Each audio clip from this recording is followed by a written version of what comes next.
ಎಲ್ರಿಗೂ ನಮಸ್ಕಾರ. Welcome back to my channel. ಎಲ್ಲರೂ ಹೇಗಿದ್ದೀರಾ? ಐ ಹೋಪ್ ಎಲ್ಲರೂ ಚೆನ್ನಾಗಿದ್ದೀರಾ ಅಂತ ಅಂದ್ಕೊಳ್ತಾ ಇವತ್ತಿನ ವ್ಲಾಗ್ನ ಸ್ಟಾರ್ಟ್ ಮಾಡ್ತಾ ಇದ್ದೀನಿ.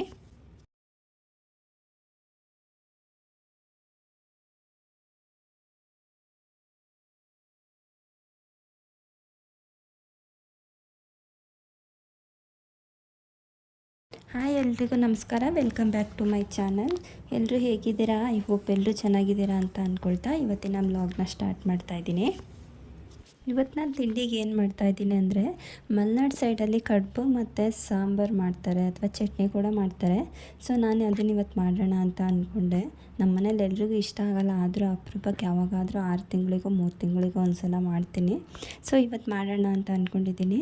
ಅದಕ್ಕೆ ಮೊದಲಿಗೆ ಒಂದು ಪಾತ್ರೆ ಇಟ್ಕೊಂಡು ಅದಕ್ಕೆ ಎಣ್ಣೆ ಹಾಕಿ, ಎಣ್ಣೆ ಕಾದ ನಂತರ ಒಗ್ಗರಣೆಗೆ ಸಾಸಿವೆ, ಬೆಳ್ಳುಳ್ಳಿ, ಈರುಳ್ಳಿ ಹಾಕ್ಕೊಳ್ತಾ ಇದ್ದೀನಿ. ಮತ್ತು ನೆಕ್ಸ್ಟ್ ಅದಕ್ಕೆ ರುಬ್ಕೊಳ್ಳೋಕ್ಕೆ ಒಂದು ಅರ್ಧ ಈರುಳ್ಳಿ, ಒಂದು ಸ್ವಲ್ಪ ಅರಿಶಿನ ಪುಡಿ, ಒಂದು 4 ಲವಂಗ, ಒಂದು ಅರ್ಧ ಇಂಚ್ ಆಗುವಷ್ಟು ಚಕ್ಕೆ ಮತ್ತು ಸ್ವಲ್ಪ ಕಾಳುಮೆಣಸು ಹಾಕಿ. ಈಗ ಈರುಳ್ಳಿ ಎಲ್ಲ ಸ್ವಲ್ಪ ಫ್ರೈ ಆಗಿತ್ತು. ಟೊಮೊಟೊ ಹೆಚ್ಚಿಟ್ಕೊಂಡಿದ್ದೆ ಒಂದು 4ರಿಂದ 5, ಅದನ್ನು ಅದಕ್ಕೆ ಹಾಕ್ಕೊಳ್ತಾ ಇದ್ದೀನಿ ಒಗ್ಗರಣೆಗೆ. ಟೊಮೊಟೊ ಹಾಕಿ ಅದಕ್ಕೆ ಸ್ವಲ್ಪ ಉಪ್ಪು, ಒಂದು ಸ್ವಲ್ಪ ಅರಿಶಿನ ಪುಡಿ ಹಾಕಿಬಿಟ್ಟು ಹಾಗೆ ಮುಚ್ಚಿಡ್ತೀನಿ. ಅಂದರೆ ಟೊಮೊಟೊ ಎಲ್ಲ ಸ್ವಲ್ಪ ಸಾಫ್ಟ್ ಆಗೋವರೆಗೂ ಹಾಗೆ ಬಿಡ್ತೀನಿ. ಲೋ ಫ್ಲೇಮಲ್ಲಿ ಇಡಬೇಕು, ತುಂಬ ಹೈ ಫ್ಲೇಮಲ್ಲಿ ಇಟ್ಟರೆ ನೀರೇನು ಹಾಕಿರಲ್ಲ, ಸೀದ್ಬಿಡುತ್ತೆ. ಸೊ ಈ ಕಡೆ ರುಬ್ಕೊಳ್ಳೋಕ್ಕೆ ನೆಕ್ಸ್ಟ್ ಇದಕ್ಕೆ ಸ್ವಲ್ಪ ಶುಂಠಿ ಹಾಕ್ಕೊಳ್ತೀನಿ ಮತ್ತು ಸ್ವಲ್ಪ ಬೆಳ್ಳುಳ್ಳಿ, ಒಂದು ಬೆಳ್ಳುಳ್ಳಿ ಹಾಕ್ಕೊಳ್ತೀನಿ. ಅದಾದ ನಂತರ ಸ್ವಲ್ಪ ಕಾಯಿ, ಇದಕ್ಕೆ ಬೇಳೆ ಏನು ಹಾಕ್ಕೊಳ್ಳಲ್ಲ, ಕಾಯಿ ಸ್ವಲ್ಪ ಜಾಸ್ತಿ ಹಾಕ್ಕೊಳ್ತೀನಿ. ಅರ್ಧದಲ್ಲಿ ಅರ್ಧ ಅಷ್ಟು ಹಾಕ್ಕೊಳ್ತೀನಿ. ಮತ್ತು ಮೆಂತ್ಯ ಹುರಿದಿದ್ದರೆ ಹಾಕ್ಕೊಳ್ಬೋದು. ನಾನು ಮೆಂತ್ಯ ಪುಡಿ ಮಾಡಿಟ್ಕೊಂಡಿದ್ನಲ್ಲ, ಹುರಿದಿದ್ದು ಅದನ್ನು ಹಾಕ್ಕೊಳ್ತೀನಿ. ಮತ್ತು ಕೊತ್ತಂಬರಿ ಪೌಡರು ಸೇರಿಸ್ಕೊಂಡಿದ್ದೀನಿ, ಅದು ಹುರಿದಿರಬೇಕು, ಅಥವಾ ಕೊತ್ತಂಬರಿ ಕಾಳು ಹುರಿದಿರೋದು ಸೇರಿಸ್ಕೊಂಡ್ರೂ ಆಗುತ್ತೆ. ಸ್ವಲ್ಪ ಖಾರದ ಪುಡಿ, ಖಾರಕ್ಕೆ ಎಷ್ಟು ಬೇಕು ನೋಡಿಬಿಟ್ಟು ಖಾರದ ಪುಡಿ ಹಾಕ್ಕೊಂಡು ನೀರು ಹಾಕ್ಕೊಂಡು ರುಬ್ಕೊಳ್ತಾ ಇದ್ದೀನಿ. ಈಗ ಕಡುಬು ಮಾಡ್ಕೊಳ್ತಾ ಇದ್ದೀನಿ. ಈ ಹಿಟ್ಟನ್ನು ಹೇಗೆ ಮಾಡ್ಕೊಳ್ಳೋದು ಅಂತಂದರೆ, ಸ್ವಲ್ಪ ಅನ್ನ ಹಾಕ್ಬಿಟ್ಟು ಮಾಡ್ಕೊಳ್ಬೋದು. ಅನ್ನ ಮತ್ತು ಸ್ವಲ್ಪ ನೀರು ಇಟ್ಕೊಂಡು, ಅಂತಂದರೆ ಇವಾಗ ಒಂದು ಪಾವು ಅಕ್ಕಿ ತೊಗೊಳ್ತೀವಿ ಅಂತಂದರೆ 2 ಲೋಟ ನೀರು ಹಾಕ್ಕೊಂಡು, ಅನ್ನ ಇದ್ದರೆ ಅನ್ನ ಹಾಕ್ಕೊಳ್ಬೋದು, ಬರೀ ನೀರಲ್ಲಿ ಬೇಕಾದರೆ ಬೇಯಿಸ್ಕೊಳ್ಬೋದು. ನೀರು ಕುದ್ದ ನಂತರ ಅದಕ್ಕೆ ಅಕ್ಕಿ ರವೆ ಥರ ಪುಡಿ ಮಾಡಿ ಇಟ್ಕೊಳ್ಬೇಕು ಅಕ್ಕಿನ. ಅದನ್ನು ಹಾಕ್ಬಿಟ್ಟು ಚೆನ್ನಾಗಿ ಬೇಯಿಸ್ಕೊಳ್ಬೇಕು. ಸ್ವಲ್ಪ ಲೋ ಫ್ಲೇಮಲ್ಲಿ ಇಟ್ಬಿಟ್ಟು ಮುಚ್ಚಿ ಸ್ವಲ್ಪ ಹೊತ್ತು ಬೇಯೋಕ್ಕೆ ಹಾಗೆ ಬಿಡಬೇಕು. ಆಮೇಲೆ ಎಲ್ಲ ಮಿಕ್ಸ್ ಮಾಡಿಬಿಟ್ಟು ಈ ಥರ ನಾದ್ಕೊಂಡು, ಮಿಲಿಯೋದು ಅಂತ ಅಂತೀವಿ ನಮ್ಮ ಕಡೆ, ನಾದ್ಕೊಂಡು ಈ ಥರ ಸಣ್ಣದಾಗಿ ಉಂಡೆ ಕಟ್ಟಿ ಇಟ್ಕೊಳ್ಬೇಕು. ಇದಕ್ಕೆ ಅನ್ನ ಹಾಕಿ ಮಾಡೋದು ಹೇಗೆ ಅಂತಂದರೆ, ಸ್ವಲ್ಪ ಅನ್ನ ಇಟ್ಕೊಂಡು ಅದಕ್ಕೆ ನೀರು, ಒಂದು 2 ಲೋಟ ನೀರು, ಒಂದು ಪಾವು ಪೌಡರ್ ಇದನ್ನು ತೊಗೊಂಡ್ರೆ, ಅಕ್ಕಿ ಹಿಟ್ಟು ತೊಗೊಂಡ್ರೆ ನೀರು ಹಾಕ್ಕೊಂಡ್ಬಿಟ್ಟು 2 ಲೋಟ ನೀರು ಹಾಕಿ, ನೀರು ಕುದ್ದು ಅನ್ನ ಎಲ್ಲ ಸ್ವಲ್ಪ ಸಾಫ್ಟ್ ಆದ ನಂತರ ಹಿಟ್ಟು ಹಾಕ್ಬಿಟ್ಟು ಕಲಸಿ ಮಿಕ್ಸ್ ಮಾಡಿ ಇಟ್ಕೊಳ್ಳೋದು. ಇಲ್ಲ ಈ ಥರನೂ ಮಾಡ್ಬೋದು. ಏನಂತಂದರೆ, ಸ್ವಲ್ಪ ಅನ್ನಕ್ಕೆ ಇದು ಅಕ್ಕಿ ಹಿಟ್ಟನ್ನು ಹಾಕಿ ಸುಮ್ಮನೆ ಹಿಂಗೆ ರೊಟ್ಟಿಗೆ ಚಪಾತಿ ಹಿಟ್ಟೆಲ್ಲ ಕಲಿಸ್ಕೊತೀವಲ್ಲ, ಆ ಥರ ಸಾಫ್ಟ್, ಅಂದರೆ ಅನ್ನ ಎಲ್ಲ ಫುಲ್ಲು ಸ್ಮ್ಯಾಶ್ ಆಗೋ ಥರ ಕಲಿಸ್ಕೊಂಡ್ಬಿಟ್ಟು ಆ ಥರನೂ ಮಾಡ್ಕೊಳ್ಬೋದು. ಅಂದರೆ ಹಿಟ್ಟು ನಾವು ಕಲಿಸ್ಕೊಂಡಿರ್ತೀವಲ್ಲ, ಹಿಟ್ಟು ಸ್ವಲ್ಪ ಸಾಫ್ಟಾಗಿರಬೇಕು. ನೀರು ಹಾಕ್ಕೊಂಡು ಸ್ವಲ್ಪ ಸಾಫ್ಟಾಗಿ ಕಲಿಸ್ಕೊಬೇಕಿಲ್ಲ ಅಂತಂದರೆ ಕಡುಬು ಗಟ್ಟಿ ಆಗಿಬಿಡುತ್ತೆ. ಸೊ ಆ ರೀತಿಯೂ ಕೂಡ ಮಾಡ್ಕೊಳ್ಬೋದು. ನಾನಿವತ್ತು ಸ್ವಲ್ಪ ಅನ್ನ ಹಾಕಿ, ನೀರು ಹಾಕಿ, ಅನ್ನ ಎಲ್ಲ ಸಾಫ್ಟ್ ಆಗೋವರೆಗೂ ಬೇಯಿಸ್ಬಿಟ್ಟು ಆನಂತರ ಹಿಟ್ಟು ಹಾಕಿ ಕಲಸಿ ಉಪ್ಪು ಎಲ್ಲ ಹಾಕ್ಬಿಟ್ಟು ಈ ಥರ ಮಾಡ್ಕೊಳ್ತಾ ಇದ್ದೀನಿ.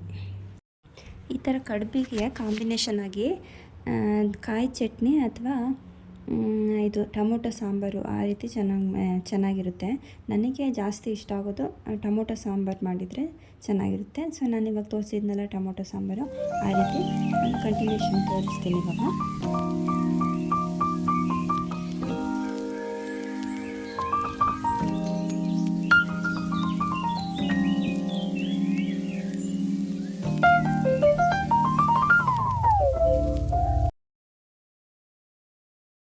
ಇವಾಗ ಕಡುಬು ಮಾಡ್ಕೊಂಡಾಯಿತು.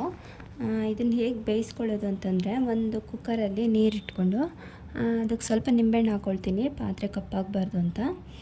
ಅದಕ್ಕೆ ಈ ರೀತಿ ಕೆಳಗೊಂದು ಇದನ್ನು ಇಟ್ಕೊಂಡು ಅದಕ್ಕೆ ಸ್ಟೀಮ್ ಒಂದು ಪ್ಲೇಟ್ ಇಟ್ಕೊಳ್ತೀನಿ ಮೇಲೆ. ಇದ್ರ ಮೇಲೆಲ್ಲ ಕಡುಬು ಜೋಡಿಸ್ಬಿಟ್ಟು ವಿಷಲ್ ಹಾಕ್ಸಿ ಒಂದು 3 ರಿಂದ 4 ವಿಷಲ್ ಹಾಕ್ಸ್ಕೊಳ್ತೀನಿ. ಚೆನ್ನಾಗಿ ಬೆಂದಿರುತ್ತೆ. ನಾವು ಇಡ್ಲಿ ಬೇಯಿಸ್ತೀವಲ್ಲ ಆ ಪಾತ್ರೆಯಲ್ಲಿ ಕೂಡ ಬೇಯಿಸ್ಕೊಳ್ಬೋದು. ನಾನಿವತ್ತು ಇದರಲ್ಲಿ ಕುಕ್ಕರಲ್ಲಿ ಬೇಯಿಸ್ಕೊಳ್ತೀನಿ. ಹೀಗೆ ಮಾಡ್ಕೊಳ್ಳೋದು ನಾನು ಆಲ್ಮೋಸ್ಟ್ ಕಡುಬು ಮಾಡಿಕೊಂಡ್ರೆ. ನಾನು ಮಾಡೋದೇ ಅಪರೂಪಕ್ಕಲ್ವ, ಸೊ ಈ ರೀತಿಯೇ ಮಾಡ್ಕೊಳ್ತೀನಿ. ಇವಾಗ ಈ ಕಡೆ ಟೊಮೊಟೊ ಕೂಡ ಸಾಫ್ಟ್ ಆಗಿತ್ತು. ಅದನ್ನು ಸ್ವಲ್ಪ ಸೌಟಲ್ಲಿ ಸ್ಮ್ಯಾಶ್ ಮಾಡ್ಕೊಳ್ತಾ ಇದ್ದೀನಿ. ಇದೆಲ್ಲ ನೀಟಾಗಿ ಸ್ಮ್ಯಾಶ್ ಆದಮೇಲೆ ರುಬ್ಬಿಟ್ಕೊಂಡಿದ್ವಲ್ಲ ಆ ಖಾರನ ಇದಕ್ಕೆ ಹಾಕಿ ಮಿಕ್ಸ್ ಮಾಡಿಬಿಟ್ಟು ನೀರು ಎಷ್ಟು ಬೇಕೋ ಅಷ್ಟು ಹಾಕ್ಕೊಳ್ತೀನಿ. ಕೆಲವೊಂದೊಂದು ಟೈಮಲ್ಲಿ ನಾನು ಚಟ್ನಿ ಕೂಡ ಮಾಡ್ಕೊಳ್ಬೋದು ಇದಕ್ಕೆ. ಇದು ಹುರುಳಿಕಾಳು ಚಟ್ನಿ, ಹೆಸರು ಕಾಳು ಚಟ್ನಿ ಆ ಥರದ್ದು, ಅದು ಕೂಡ ಚೆನ್ನಾಗಿರುತ್ತೆ. ಸೊ ನನಗೆ ಟೊಮೊಟೊ ಸಾಂಬಾರು ಇಷ್ಟ ಆಗೋದ್ರಿಂದ ಈ ರೀತಿ ಮಾಡ್ಕೊಳ್ತಾ ಇದ್ದೀನಿ. ತಿನ್ನಬೇಕು ಅನ್ನಿಸ್ತು ಯಾಕೋ ಹಾಗೆ ಮಾಡಿಕೊಂಡೆ. ಕೆಲವೊಂದೊಂದು ಸಲ ಏನು ಅನಿಸ್ಬಿಡುತ್ತೆ ಅಂದರೆ ನಮಗೋಸ್ಕರ ಏನಾದರೂ ಮಾಡ್ಕೊಳ್ಬೇಕು ಅಂತ ಅನಿಸುತ್ತೆ. ಆವಾಗ ಮಾತ್ರ ನಮಗೋಸ್ಕರ ಏನಾದರೂ ಮಾಡಿಕೊಂಡಾಗ ಸ್ವಲ್ಪ ಸ್ಯಾಟಿಸ್ಫ್ಯಾಕ್ಷನ್ ಆಗುತ್ತೆ.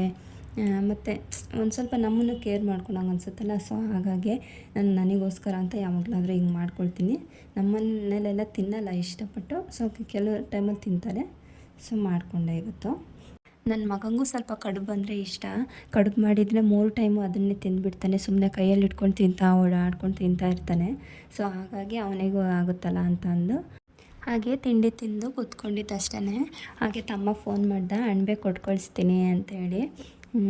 ಹಾಗಾಗಿ ಅಣಬೆ ಸಾಂಬಾರು ಮಾಡೋಕ್ಕೆ ಅಂತ ರೆಡಿ ಮಾಡ್ಕೊಳ್ತಾ ಇದ್ದೀನಿ. ಅದಕ್ಕೆ ಮೊದಲಿಗೆ ಒಂದು ದೊಡ್ಡ ಈರುಳ್ಳಿನ ಹೆಚ್ಚಿಟ್ಕೊಳ್ತೀನಿ. ಮತ್ತು ಒಂದು 2 ಚಿಕ್ಕದು 2 ಟೊಮೊಟೊ, ಅದರಲ್ಲಿ ಅರ್ಧ ಈರುಳ್ಳಿನ ಮಸಾಲೆಗೆ ಫ್ರೈ ಮಾಡ್ಕೊಳ್ತಾ ಇದ್ದೀನಿ. ಸ್ವಲ್ಪ ಎಣ್ಣೆ ಹಾಕಿಬಿಟ್ಟು ಒಂದು ಪಾತ್ರೆಗೆ ಈರುಳ್ಳಿ ಹಾಕಿ ಸ್ವಲ್ಪ ಅದು ಟ್ರಾನ್ಸ್ಪರೆಂಟ್ ಬರೋ ಥರ ಫ್ರೈ ಮಾಡ್ಕೊಳ್ಳೋದು. ಅದಾದಮೇಲೆ ಅದಕ್ಕೆ ಮಸಾಲೆ ಇಂಗ್ರೀಡಿಯೆಂಟ್ಸ್ ಹಾಕ್ಕೊಳ್ತೀನಿ. ಮದುವೆ ಆದಮೇಲೆ ಹೆಣ್ಮಕ್ಳಿಗೆ ತವ್ರ ಮನೆಯಿಂದ ಏನಾದರೂ ಕೊಡ್ತಾರೆ ಅಂದರೆ, ಅಥವಾ ಯಾರಾದರೂ ಬರ್ತಾರೆ ಅಂತಂದರೆ, ಅಪ್ಪ ಅಮ್ಮ ತಮ್ಮ ಯಾರಾದರೂ ಬರ್ತಾರೆ ಅಂದರೆ ಒಂಥರ ಖುಷಿ, ಎಕ್ಸೈಟ್ಮೆಂಟ್ ಇರುತ್ತೆ. ಸೊ ಎಲ್ಲ ಹೆಣ್ಮಕ್ಳಿಗೂ ಹಾಗೆ ಅಂತ ಅಂದ್ಕೊಳ್ತೀನಿ.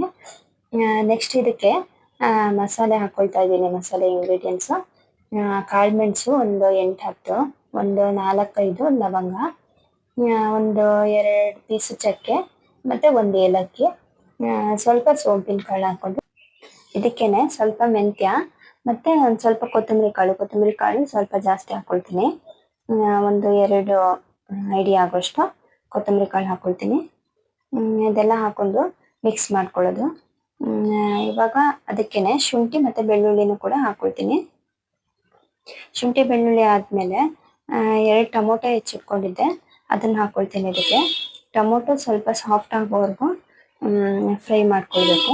ಇದಕ್ಕೊಂದು ಸ್ವಲ್ಪ ಅರಿಶಿನ ಪುಡಿ ಹಾಕಿ ಟೊಮೊಟೊನ ಬೇಯೋಕ್ಕೆ ಹಾಗೆ ಸ್ವಲ್ಪ ಹೊತ್ತು ಮುಚ್ಚಿಟ್ಟು ಬೇಯಕ್ಕೆ ಬಿಡ್ತೀನಿ.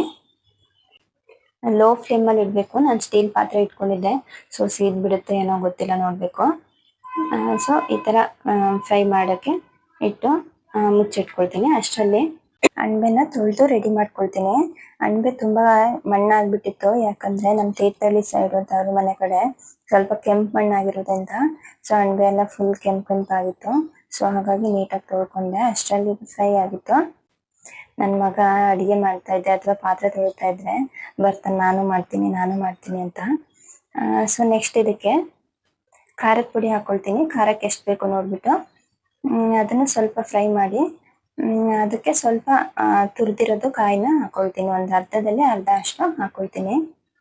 ಮಕ್ಕಳು ಹಾಗೆ ಅಲ್ವಾ, ನಾವೇನು ಮಾಡ್ತೀವೋ ಅದನ್ನೇ ಫಾಲೋ ಮಾಡ್ತಾರೆ ಅನ್ನೋದಕ್ಕೆ ಎಲ್ಲ ಮನೇಲೂ ಮಕ್ಕಳು ಹೀಗೆ ಮಾಡ್ತಾರೆ ಅನಿಸುತ್ತೆ. ನಾವೇನಾದರೂ ಮಾಡ್ತಾ ಇದ್ರೆ ಅದನ್ನೇ ಕೆಟ್ಟದಾಗಲಿ ಒಳ್ಳೇದಾಗಲಿ ಅದನ್ನೇ ಫಾಲೋ ಮಾಡ್ತಾರೆ. ಸೊ ಹಾಗಾಗಿ ಮಕ್ಕಳು ಇರೋ ಕಡೆ ತುಂಬ ಚೆನ್ನಾಗಿ ಒಳ್ಳೆ ಬಿಹೇವಿಯರ್ ಇದ್ದರೆ ಮಕ್ಕಳು ಅದನ್ನೇ ಕಲಿತಾರೆ ಅಂತ ಅನಿಸುತ್ತೆ ನನಗೆ. ಇವಾಗ ಕಾಯಿ ಹಾಕಿ ಅದಕ್ಕೆ ಮಿಕ್ಸ್ ಮಾಡ್ಕೊಳ್ತಾ ಇದ್ದೀನಿ. ಲೋ ಫ್ಲೇಮಲ್ಲಿ ಇಟ್ಕೊಂಡು ಒಂದು ಫ್ಯೂ ಸೆಕೆಂಡ್ಸ್ ಮಿಕ್ಸ್ ಮಾಡ್ಕೊಂಡ್ರೆ ಸಾಕು. ಇದು ಮಿಕ್ಸ್ ಎಲ್ಲ ಆದಮೇಲೆ ಬೇರೆ ಪಾತ್ರೆಗೆ ತೆಗೆದಿಟ್ಕೊಳ್ತಾ ಇದ್ದೀನಿ. ಮತ್ತು ಅದೇ ಬಾಣಲಿಗೆ ಎಣ್ಣೆ ಹಾಕಿ ನಾನು ಒಗ್ಗರಣೆಗೆ ರೆಡಿ ಮಾಡ್ಕೊಳ್ತೀನಿ. ಇದು ತಣ್ಣಗಾಗೋವರೆಗೂ ಬಿಡಬೇಕು ರುಬ್ಕೊಳ್ಳೋಕ್ಕೆ. ತಣ್ಣಗಾದ ನಂತರ ರುಬ್ಕೊಳ್ಳೋದು. ಈಗ ಅದೇ ಬಾಂಡಿಗಾದ ನಂತರ ಎಣ್ಣೆ ಹಾಕ್ಕೊಳ್ತೀನಿ. ಇದು ರಾತ್ರಿ ಬೋಂಡ ಕದ್ದಿದ್ನಲ್ಲ ಆ ಎಣ್ಣೆ, ಸ್ವಲ್ಪ ಅದೇನೋ ಬೋಂಡದ ಪೀಸ್ ಅನಿಸುತ್ತೆ, ಸೀದಿತ್ತಲ್ಲ ಅದಿತ್ತು ಅನಿಸುತ್ತೆ. ಸೊ ಎಣ್ಣೆ ಕಾದ ನಂತರ ಈರುಳ್ಳಿ ಹಾಕ್ಕೊಂಡು ಈರುಳ್ಳಿ ಎಲ್ಲ ಫ್ರೈ ಮಾಡ್ಕೊಳ್ಬೇಕು. ಅದು ಟ್ರಾನ್ಸ್ಪರೆಂಟ್ ಬರಬೇಕು ಈರುಳ್ಳಿ, ಅಲ್ಲಿವರೆಗೂ ಫ್ರೈ ಮಾಡ್ಕೊಳ್ಬೇಕು. ಸೊ ಇದು ಅಣಬೆ ತೊಳೆದಿದ್ದೀನಿ, ಆದರೂ ಕಲರ್ ಹೋಗಿಲ್ಲ, ಕೆಂಪು ಮಣ್ಣಿಂದು ಕಲರ್ ಅದು.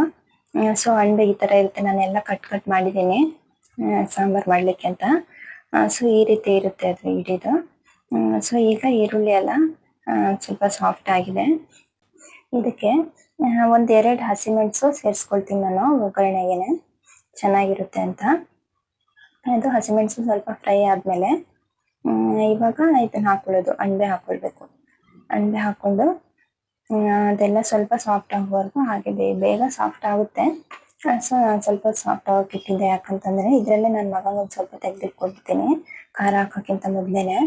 ಸೊ ಹಾಗಾಗಿ ಸ್ವಲ್ಪ ಬೇಯಕ್ಕೆ ಹಾಗೆ ಬಿಡ್ತೀನಿ. ಸೊ ಅಣಬೆ ಎಲ್ಲ ಹಾಕಾದ ನಂತರ ಅದಕ್ಕೆ ಸ್ವಲ್ಪ ಅರಿಶಿನ ಪುಡಿ, ಉಪ್ಪು ಹಾಕಿಬಿಟ್ಟು ಮುಚ್ಚಿಟ್ಟು ಸ್ವಲ್ಪ ಸಾಫ್ಟ್ ಆಗೋವರೆಗೂ ಹಾಗೆ ಬಿಡ್ತೀನಿ. ಈ ಥರ ಅಣಬೆ ಸಾಂಬಾರಿಗೆ ರೊಟ್ಟಿ ಅಥವಾ ಚಪಾತಿಗೂ ಚೆನ್ನಾಗುತ್ತೆ. ನಮ್ಮ ಸೈಡ್ ಕಡುಬು ಮಾಡ್ತಾರಲ್ಲ, ಕಡುಬಿಗೂ ಚೆನ್ನಾಗುತ್ತೆ. ನಾನು ಬೆಳಗ್ಗೆ ಕಡುಬು ಮಾಡಿದ್ದಕ್ಕೂ ಅವತ್ತೇ ಅಣಬೆನೂ ಕೊಟ್ಟು ಕಳಿಸಿದ್ರು. ಸೊ ಬೆಳಗ್ಗೆದು ಕಡುಬಿದೆ, ನೋಡಬೇಕು ಮಧ್ಯಾಹ್ನಕ್ಕೆ ಹಾಕ್ಕೊಂಡು ಕಡುಬಲ್ಲಿ ತಿನ್ನೋದು, ರಾತ್ರಿಗೆ ಚಪಾತಿ ಏನಾದರೂ ಮಾಡ್ಕೊಳ್ಳೋದು ಅಂತ. ಸೊ ಇಡೀದಿತ್ತಲ್ಲ ಹಾಗೆ ಹಾಕ್ಬಿಟ್ಟಿದ್ದೆ. ಸೊ ಅದನ್ನು ಪೇಸ್ಟ್ ಮಾಡಿಕೊಂಡೆ. ಸೊ ಇವಾಗೆಲ್ಲ ಮಿಕ್ಸ್ ಮಾಡಿಬಿಟ್ಟು ಮುಚ್ಚಿಟ್ಬಿಡ್ತೀನಿ. ಸ್ವಲ್ಪ ಸಾಫ್ಟ್ ಆಗಬೇಕು, ಅದು ಅಲ್ಲಿವರೆಗೂ ಹಾಗೆ ಬಿಡಬೇಕು. ಈ ಟೈಮಲ್ಲಿ ನಮ್ಮ ಮಲೆನಾಡು ಸೈಡಲ್ಲಿ ಅಣಬೆ ಮತ್ತು ಕಳಲೆ ಇದೆಲ್ಲ ತುಂಬ ಸಿಗುತ್ತೆ, ಚೆನ್ನಾಗಿರುತ್ತೆ. ನಾನು ಈ ಸಲ ಅಮ್ಮನ ಮನೆಗೆ ಹೋದಾಗ ಕಳಲೆ ತಿನ್ನೋಕ್ಕಾಗಿಲ್ಲ. ಸೊ ನೋಡಬೇಕು, ಇಲ್ಲೆಲ್ಲ ತೊಗೊಂಬರ್ತಾರಲ್ಲ ಅವಾಗ ಮಾಡಬೇಕು, ಅದನ್ನು ಕೂಡ ವೀಡಿಯೋ ಮಾಡ್ತೀನಿ ಮಾಡೋದನ್ನು. ಸೊ ಇವಾಗ ಈಗ ಮುಚ್ಚಿಟ್ಬಿಟ್ಟು ಸ್ವಲ್ಪ ಈ ಥರ ಸಾಫ್ಟ್ ಆಗಿದೆ. ಇವಾಗ ರುಬ್ಕೊಳ್ಳೋಕೆ ನಾನು ಸ್ವಲ್ಪ ಕೊತ್ತಂಬರಿ ಸೊಪ್ಪು ಸೇರಿಸ್ಕೊಳ್ತೀನಿ. ಅದಕ್ಕೇ ರುಬ್ಕೊಂಡು ಇದಕ್ಕೆ ಸೇರಿಸ್ಕೊಂಡೆ. ಅದೆಲ್ಲ ಸೇರಿಸೋದೆಲ್ಲ ವೀಡಿಯೋ ಎಲ್ಲ ಮಿಸ್ ಆಗಿಬಿಟ್ಟಿದೆ ಅನಿಸುತ್ತೆ. ಸೊ ಈ ಥರ ಮಿಕ್ಸ್ ಮಾಡಿಕೊಂಡು ಅದು ಚೆನ್ನಾಗಿ ಕುದಿಬೇಕು, ಕುದಿಯೋವರೆಗೂ ಹಾಗೆ ಬಿಟ್ಟು ಅದಾದಮೇಲೆ ಲಾಸ್ಟಲ್ಲಿ ಕೊತ್ತಂಬರಿ ಸೊಪ್ಪು ಹಾಕಿ ಇಳಿಸ್ಕೊಳ್ಳೋದು. ಹಾಗೆ ರಾತ್ರಿ ಊಟಕ್ಕೆ ಎಲ್ಲರೂ ಇರ್ತಾರೆ ಅಂತ ಚಪಾತಿ ಮಾಡ್ಕೊಂಡಿದ್ವು. ಸೊ ಇಲ್ಲಿಗೆ ಈ ವಿಡಿಯೋನ ಎಂಡ್ ಮಾಡ್ತಾ ಇದ್ದೀನಿ. ನೆಕ್ಸ್ಟ್ ವಿಡಿಯೋದಲ್ಲಿ ಸಿಗ್ತೀನಿ. ವಿಡಿಯೋ ಇಷ್ಟ ಆಗಿದ್ರೆ ಲೈಕ್ ಮಾಡಿ, ಶೇರ್ ಮಾಡಿ. ಫಸ್ಟ್ ಟೈಮ್ ಚಾನಲ್ ನೋಡ್ತಾ ಇದ್ರೆ ಸಬ್ಸ್ಕ್ರೈಬ್ ಮಾಡಿ. Thanks to watching. You put down the phone, you've nowhere to go.